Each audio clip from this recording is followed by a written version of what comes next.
Former mother-in-law sneaks furiously into my home while I'm away attempting to spirit away my daughter.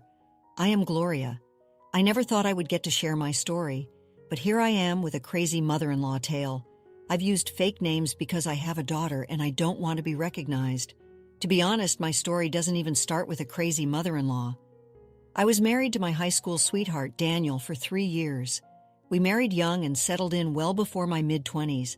Daniel was working at his father's business, so we were already pretty well settled. His mother, Jennifer, absolutely adored me, and with his brother, Justin, we were one big happy family. Unfortunately, Daniel's dad passed away when we were in school, so he couldn't be a part of our family. Overall, I had some amazing years with Daniel and his family. However, tragedy struck soon, and I was left with a big hole in my heart. One morning, I got a devastating call from Jennifer while I was at work. She was in tears and said, "Gloria, I have some terrible news. Daniel got into a car crash. He didn't even make it to the hospital." "I'm so sorry, Gloria. I don't know what to do." No, this can't happen," I whispered, my whole world crashing down. The man I thought would be my life partner had passed away too soon. I was a wreck. It was a dark time for me and Daniel's family. What was worse was the fact that I was 5 months pregnant with our child, Elizabeth. Honestly speaking, I still have trouble thinking about those days. Daniel may have gone, but I know he will always be a big part of my life. I gave him a part of my heart, and he took it with him when he died. Suddenly, my world changed like hell. Jennifer couldn't cope well with the grief. She fixated herself on me and my pregnancy. Jennifer had this weird notion that Elizabeth was a reincarnation of Daniel. She would constantly call my unborn child her baby and try to make decisions about my body. Dealing with Jennifer was hell. She always said, "You better not think about moving on, Gloria. I'll never let you leave with my child. Elizabeth is always going to be with me. In Justin, I have already set up a nursery in my house. She will come to live with me when she is born. Justin will be your dad. He is Daniel's brother after all. Jennifer, I know you're having a hard time dealing with Daniel's death. Trust me, I'm just as bad, but you can't control me like this. This is my child, not yours. How dare you say this to me? Elizabeth is my child. I will do everything in my power to keep her with me. Don't you dare think you can take her away?" As the days passed, Jennifer became extremely unhinged. We tried having multiple family discussions about her behavior. We said, "You need to stop being so obsessed with Elizabeth. This is very unhealthy, Jennifer." "Mom, we are worried about you. You're acting very strangely.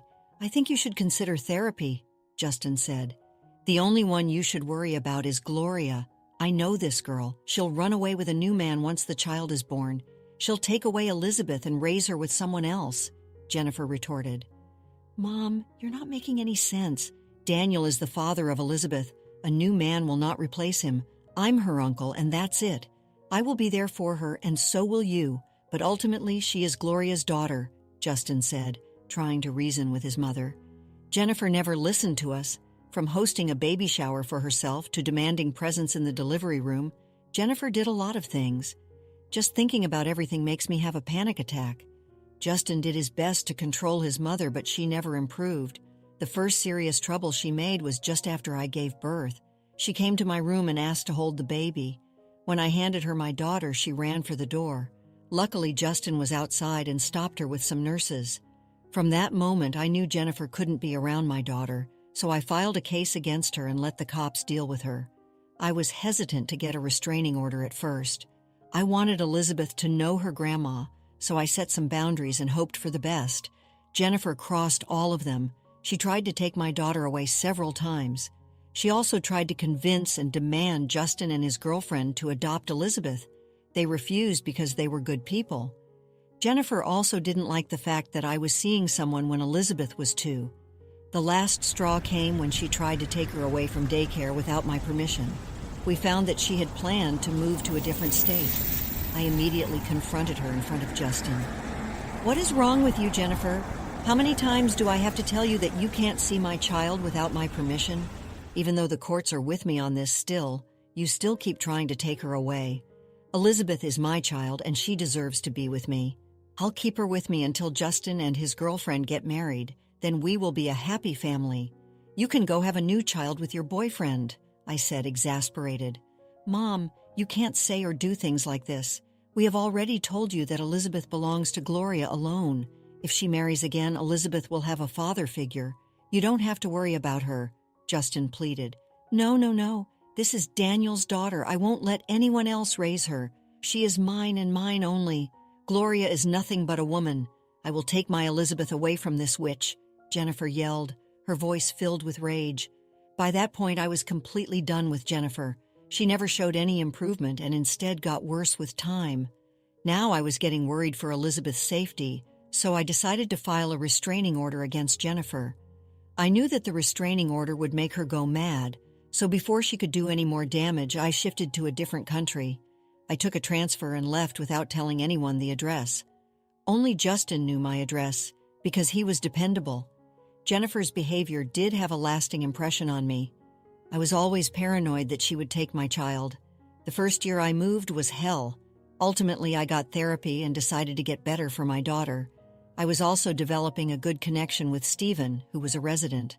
He was the reason I moved to this country. Stephen loved my daughter a lot, and they quickly formed a great bond, so I was sure that the relationship would work out. Jennifer did find out about Stephen and tried to call. "You cheating witch! I'm sure you have been cheating. I will never let you live in peace. I'll bring Elizabeth back to me. Just wait," she snarled. "Jennifer, I have a restraining order against you. I don't want to do this, but you have left me no choice. If you love Elizabeth, you should get therapy and get better for her." "Don't tell me what to do, Gloria. I don't need therapy. I only want my baby Elizabeth back. One day I will take her away from you. Then all you will do is cry." That one phone call was enough to send me into a spiral again. Stephen and my therapist had a tough time soothing my fears. My paranoia skyrocketed again. My world got dark. Somehow, I managed to deal with the situation and kept all these conversations as evidence. Thankfully, with her horrible behavior, I was able to get restraining orders renewed every time they expired. My solace was in the fact that Jennifer never knew my new address. For the next few years, things went pretty well for me. I was slowly starting to cope with my mental health problems and tackled Jennifer at the same time. I can't begin to tell you just how many phone numbers I have changed. When Elizabeth was 6, I married Stephen and began my life with him. Justin and his girlfriend, now fiancé, were invited, but Jennifer was strictly not allowed. When Justin went home from my wedding, he did call me about Jennifer. "Gloria, Mom found out about your wedding. I think one of your friends posted a picture and she saw it. She's not happy about this. What do I do?" "Justin, I'm tired of running away from Jennifer. Even after years of filing a restraining order, she keeps harassing me. I'm exhausted," I said, my voice weary. "Gloria, I'm doing my best to handle her. I think your marriage and my engagement have given her fresh ideas. I'm afraid she will do something stupid. Don't worry, Justin, I'll be on the watch out. I'm not that naive girl anymore. Jennifer can plan as much as she wants. I won't let her take Elizabeth," I said, my voice firm. I was adamant to protect my child. I quickly ordered high-security cameras and installed them all around the house. I also briefed Elizabeth's school and babysitter about Jennifer, so she can't cook up weird stories. Stephen was with me through it all. Years of therapy helped me deal with the situation better. While the old me would panic and become paranoid, the new me stayed calm and made plans. I was seriously praying to God that Jennifer wouldn't pull any stunts this time. I won't let her get away with her antics. Hey, pause for a moment. Would you care to support us? Like this video and subscribe for more? Now let's dive back into the story. Jennifer's last crazy episode happened very soon. That morning, I was at my office pulling an overtime shift. Suddenly, I was surprised by a call from Justin. To be honest, I had no idea why he would call me at work. For some reason, my stomach was in knots as I picked up the phone. Justin sounded panicked and said, "Gloria, you have to listen to me. This is serious. Mom just left me a message that she's bringing back Elizabeth. I know you will never allow that. I'm afraid she will do something stupid." "What the hell, Justin? I never permitted her to take Elizabeth. Hell, we have a restraining order against her. I think Mom is planning to kidnap Elizabeth and bring her to my house. I've tried to change her mind, but I'm afraid she will run away with her if I push her too much. You need to stop her before she takes Elizabeth." "Thank you for telling me, Justin. I have no idea why Jennifer still hasn't got the hint. Her behavior keeps escalating. She is adamant that Elizabeth should stay with me. Mom is still obsessed with having me replace Daniel as her dad, but she's being very unreasonable. I know she needs help, but she refuses to go to therapy. I'm sorry to say this, Justin, but this time I don't think I can forgive her. If she tries to kidnap my daughter, I will be sending her to jail. Justin said that he understood my stance and why I would do this. He promised to be in touch in case something went wrong. Meanwhile, I started to plan a trap for Jennifer. I knew that even if I left work right now, I wouldn't be able to reach home on time, so I picked up my phone and made a call. Then I simply sat back and waited for Jennifer to show up. I had a very small hope in my heart that Jennifer wouldn't be this crazy. Well, it turns out she is truly crazy. My house has security cameras covering the entire place, so I was able to watch everything while driving back home with a friend. As I watched Elizabeth play on the lawn, I spotted Jennifer making an entrance. Guys, Jennifer tried to take my daughter. I was enraged by her behavior. Even after what happened, she wanted to ignore the court and take my child. She did it in the afternoon, knowing that I wouldn't be home. However, she didn't know one thing about my life. Stephen and I had gotten married 6 months ago, and just inside the house, Elizabeth's new stepfather was watching everything. As soon as Jennifer snatched up Elizabeth, she cried out for Stephen, and immediately he came and blocked the front door. Through the security camera, I could see that Jennifer went completely white as a ghost. Then her jaw dropped. My daughter fought off her arms and ran straight to Stephen. There was one thing she didn't know about the new man in my life. Stephen was a police officer, to be precise. He was the sheriff of our county. Jennifer just took one look at him and her jaw dropped, specifically because he was still in his police uniform. He was just back from work and spending time with my daughter before I came home. The call I made from the office was to Stephen. He was the one who picked up my daughter from school and stayed home till I came back. Jennifer stupidly thought that I would leave my daughter unsupervised. Instead, she found a living and breathing cop stationed at my house. I heard them say, "What are you doing here, Jennifer? I know you are Gloria's mother-in-law. I'm interested to know what brings you here." "I'm here for my grandbaby. It's time she spends time with me." "Who the hell are you and where is my grandbaby?" "Well, first of all, you are not supposed to be in this house, and I also know that you don't have any visitation rights with Gloria's daughter. I would suggest you tell me your intentions since there are cameras in the house." "Who the hell are you? Why are you in this house around my granddaughter? You're not supposed to be here. I won't allow an unknown man to be near my granddaughter." "I am not an unknown man.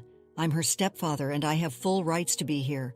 You are not supposed to be here since you have trespassed into my house, tried to kidnap Elizabeth and violated restraining orders.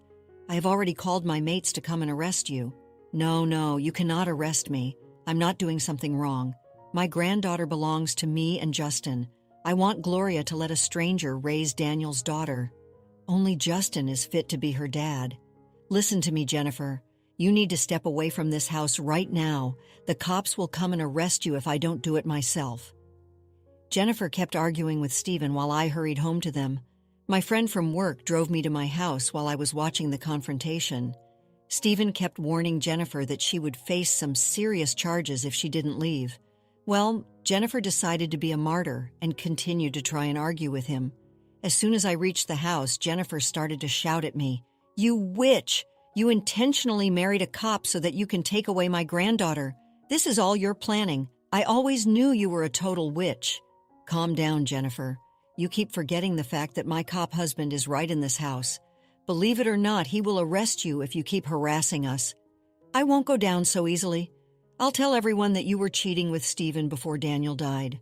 I will ruin your reputation and take Elizabeth."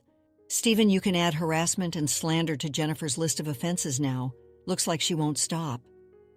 Just at that moment, the rest of the cops arrived. They came inside the house and spoke to Stephen about the situation. When Stephen and I gave our statements, Jennifer threw another fit. She started to scream and cry about how unfair and selfish we were being. "You are a vile woman, Gloria. You want to keep me away from Elizabeth. You have no respect for Daniel's memories. Why can't you just give Justin my granddaughter? He's the only one who should be her dad.